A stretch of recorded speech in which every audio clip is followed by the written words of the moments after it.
Hey, this is Daniel the Green Cabbie, and today we're going to be making a picadillo recipe, or potatoes and meat. Now, some people like to add some tomatoes, peppers, or tomato sauce. I have tried that, don't really like it, didn't like the way that it came out, but we are trying to reproduce what we get when we go to the Mexican food restaurant. Very lightly flavored, but it is tender, tiny, and delicious. So let's go ahead and dive into the recipe we're going to do today. All right, we're going to do 2 pounds of ground beef. It's going to be 80-20 lean to fat.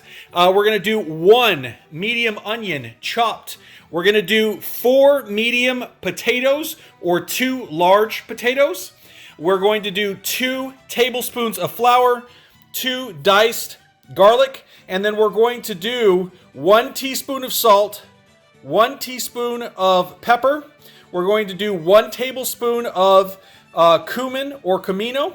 We're going to do 1 tablespoon of onion powder and 1 tablespoon of garlic powder. We're going to take 2 tablespoons of butter or oil. We're going to go ahead and put in our onions and garlic and saute this until it starts to lose some of the color and become translucent.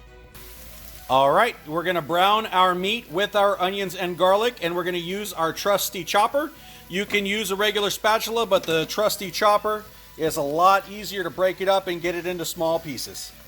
Break it up until it's really fine and then let it brown. Once you brown the meat down, take your 2 tablespoons of flour and brown that out so that you don't taste flour inside this. This is going to sop up the fat that you have and make a little bit of a gravy. All right, once it's browned down, we're going to go ahead and add our potatoes. We're going to add our seasonings. We're going to add 1.5 cups of water. We're going to stir it together. We're going to put a lid on it, and we're going to let it simmer for 25 minutes until the potatoes are tender. Let it simmer with the lid on for 25 minutes, and you'll be ready to eat. Make sure to turn it down to medium-low, low-medium, while it simmers. All right, it's done. It has an excellent consistency, super small texture. It is cooked all the way through, and the potatoes are nice and tender. So it is ready to go, ready to eat, to either put in tortillas or in your hard taco shells.